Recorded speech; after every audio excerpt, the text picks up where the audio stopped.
Alright, so today I want to tell you about a crazy experience I had with a scam that actually happened at a post office. Now this is crazy because who expects to be scammed at a post office? I mean, like, it seems kind of outrageous. So let me tell you exactly what happened, and then you tell me if you think it was a scam or not. It involves 2 different post offices and 2 trips, but mailing the same item.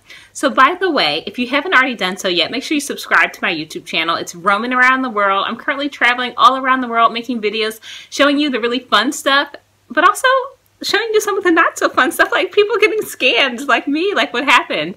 And then also talking to people that I meet around the world. But so, okay, now that we've gotten that out of the way, let's also talk about this scam. So here's what happened. I've been to India a few times now. I'm a solo traveler. And I've mailed things back home. Sometimes I have too much stuff. And so in this scenario, I have a Patreon team. I have Patreon supporters. It's like where people, you know, I make exclusive videos for them and I have monthly giveaways. So every month I find something cool that I want to send to one of my Patreon subscribers just for fun. So I found this scarf in India that I wanted to send. Now the scarf is really lightweight. It's actually even smaller than this scarf that I have here. So it's a small scarf that I wanted to ship. Now when I've shipped stuff back to the US before, I usually have huge boxes that I'm shipping home. So I have like kind of a general idea of prices, but of course I don't really know what general prices should be. So whatever. So I'm in Bangalore and at the post office in Indiranagar. Okay, so I take my scarf to ship. I have it in a bag and it's going to California. And I'm standing in line. It's so hot, like the line's not moving. It's like more than 10 minutes I'm waiting there. There's no fan on anyone standing in line. There's a fan that's on, but it's only on the employees, which I thought was kind of funny. Fan's on for the employees. Everyone else is standing there just like hot sweating. 10 minutes go by, 15 minutes go by, 20 minutes go by. I think we're coming up on like almost the half an hour mark by the time the guy calls on me and I'm next. This matters because I think he saw that like I was really tired, like I was leaning over at different points, like kind of dramatic. Like I hadn't had breakfast yet or anything, whatever. So I take my scarf up to the counter and I give it to him. And, you know, I had filled out the customs form and all that stuff for the scarf. And he's like, okay, and I'm like, well, how much is it? And he's like, it'll be 900 rupees. I'm like, 900 rupees? That seems like a lot. And he's like, and I'm like, is there cheaper? Because of course, with India, with post, like with any country, there's different levels, you know, of like things can be more expensive, less expensive, depending on how long it's going to take to get there.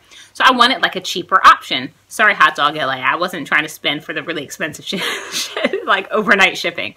Okay, so I was like, you know, is there a cheaper option? He was like, 900 is the cheapest, and if you want tracking, it's an extra 200 rupees. So the conversion, that's like almost like 15 bucks or something like that. I don't know, somewhere around there. But to me, it seemed really expensive because I've shipped packages to the US before. And I think before I was shipping like big boxes full of stuff. And it took like, I mean, and it cost like maybe 2,000 rupees. So double, but way more stuff, you know? So I was like, this just doesn't sound right.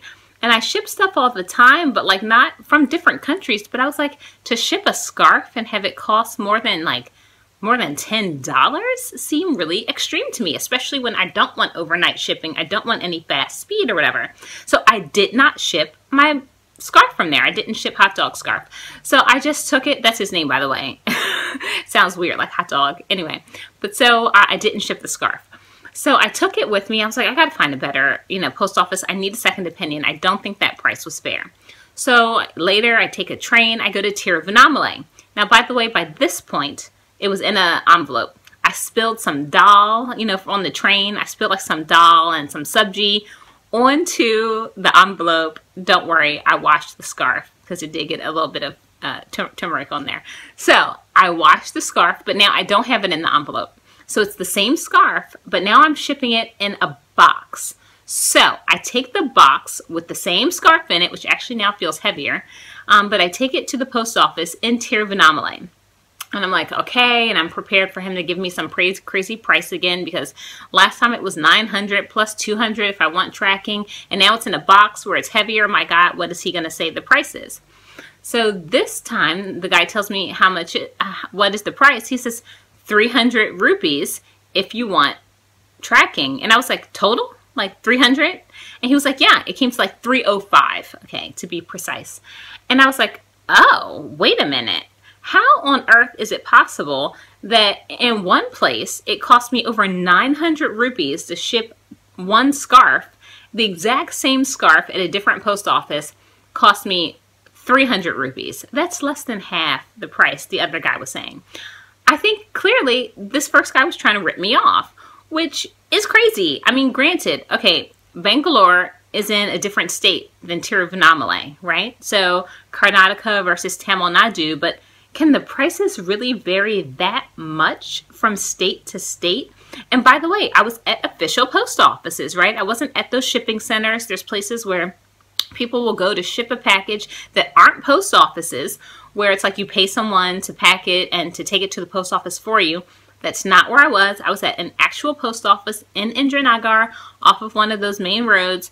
And then I took it to an actual post office in Tiruvannamalai near Sri Ramanashram.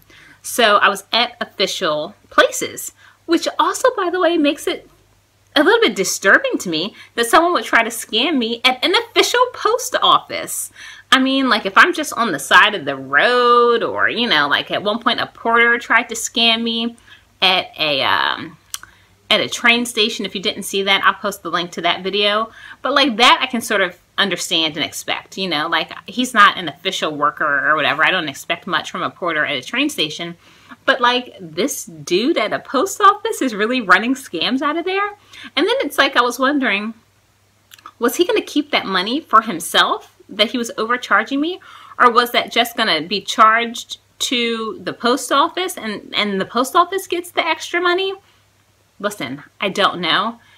Maybe some of you will think it's not a scam and that there was some legitimate reason for the price difference. I would love to hear it if you think there is a legit reason, or if there's something I don't understand about state to state post office rules. Let me know. I would love to know, and then I will be sure to never ship anything from Bangalore if prices can be that high, that much higher there, more than double than in Tamil Nadu. But it seemed really crazy to me. So anyway, that is what happened. I thought like, oh my God, like this is just crazy. Please don't try to scam people in post offices. They're just trying to send packages to Patreon subscribers or to friends back in the States. Like, people don't need to be given a hard time. Anyway, luckily I realized something was up. Didn't ship it with that first guy and waited and went to a different post office. But by the way, also, you know what I wonder? I wonder what would have happened. Like, could I have called him out and said, like, this is crazy, and then asked other people? Because I feel like in India, it's always good to make a little bit of a scene if you're being scammed. But whatever. I wasn't sure. I didn't know at that time. So I just left. That's really all I did at that moment. So anyway, that's it for my scam story. If you have any experiences being scammed in post offices or in any of your travels, let me know. And of course, it's not like scams only happen in one country. It's not specific to India. Soon I'm going to be traveling all around Paris, France. Who knows what is going to come up there next? I heard pickpocketing is huge there. So let's see. I'm going to have to watch my pockets as I walk around France. So anyway, there's more to come. Make sure you subscribe if you haven't done so already. There's a lot more coming up. I don't know what, but something fun, something interesting. It always is. So I'll catch you later.